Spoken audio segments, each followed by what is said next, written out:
Hey, seeing Kendrick Lamar hit the Tootsie Roll on Power gotta be one of the dopest things I've seen on television all 2018, okay? What up, loves? It's naturallybnicki and welcome back to my channel. Now, if you're new here, be sure to subscribe. And if you really want to get into it, be sure to visit my website, naturallybnicki.com. I do appreciate you. Azealia Banks recently shot an episode with the Wild 'N Out cast, and she says they made her cry. Okay, they brought sis to tears. Now, y'all know Azealia Banks had plenty more to say following all that, including going in on Nick Cannon, his lupus, and more. Anybody that can just take time to just go in on somebody's medical condition and their health, they got a problem. She has a notorious reputation of just saying the most wild, out-of-pocket comments you can think of, and she definitely didn't hold back on Wild 'N Out when it came to doing that either. Now DC Young Fly done came forward talking about he the one that made her cry. And that ain't hard to believe. It's DC. He be making me cry. He don't even be talking to me. Apparently, DC Young Fly cracked one of his signature jokes referring to Azealia Banks as a little ugly ass. And Azealia Banks got all up in her feelings, okay, going in on DC Young Fly throughout the rest of the show. Now, he said that he held off on Shorty. He was like, he didn't even know who she was. For real, so he really didn't have any jokes prepared for her. But she literally kept going in on him so much that he said he had to fire back.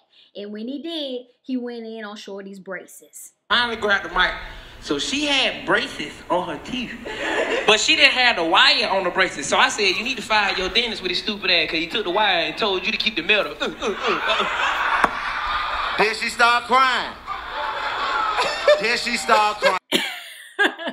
So obviously, Azealia can dish it out, but she can't take it. Wild 'N Out is one of my favorite shows, okay? Everybody knows if you going on Wild 'N Out, you gotta be prepared mentally, physically, spiritually, emotionally for the frying that you are about to endure. It is definitely not for the sensitive, insecure, or faint of heart, okay?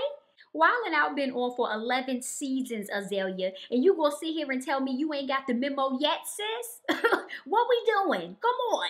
Stop being a crybaby and take your butt on. Come on, ain't nobody got time for that, sis. Wild 'N Out stars Chico Bean, Carlos Miller, and DC Young Fly all feel that the episode featuring Azealia Banks won't be aired. But Nick, come on.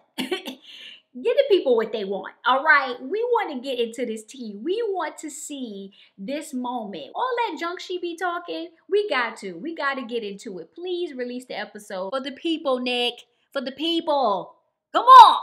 Let's keep Boonk Gang in our thoughts and prayers.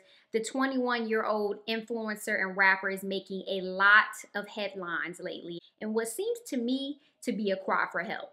The rapper recently showed up to an interview with No Jumper podcast completely and utterly trashed, y'all. I'm talking completely wasted. Very incoherent, in and out of it, could not complete his thoughts really, to the point that he couldn't hold his water bottle straight. And if it wasn't for his entourage and his crew, he definitely would have passed out in the interview. It was sad. It was very sad and frightening to watch.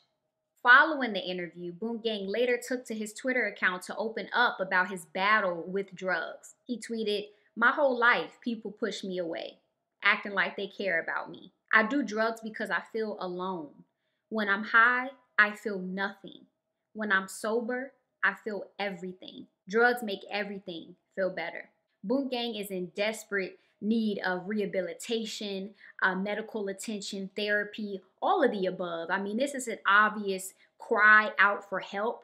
And when people are crying out like this, when they take to Twitter, when they take to social media to vent about such personal issues and deep-seated issues like this, you have to help them. Following that interview, I'm scrolling on social media and I come across a video of Boonk Gang outside somewhere, completely laid out, stretched out on the ground. He was completely unconscious, obviously under the influence of drugs once again, and helpless. I mean, he almost looked lifeless pretty much. And it sounded like, I don't know exactly who it was that was filming this, but to me, it sounded like it was a member of his crew or his entourage filming him.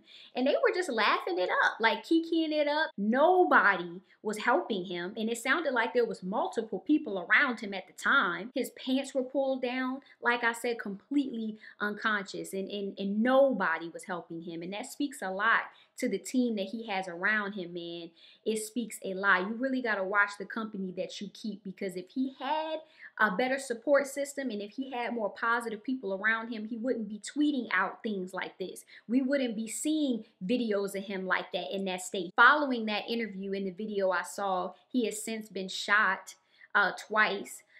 Which a lot of people are speculating was yet another cry for attention on his behalf. It's really sad to see somebody going through it like that for the whole world to see. It's very sad, it's very frightening, and I'm really hoping that he gets the help as well as surrounds himself with the people he needs.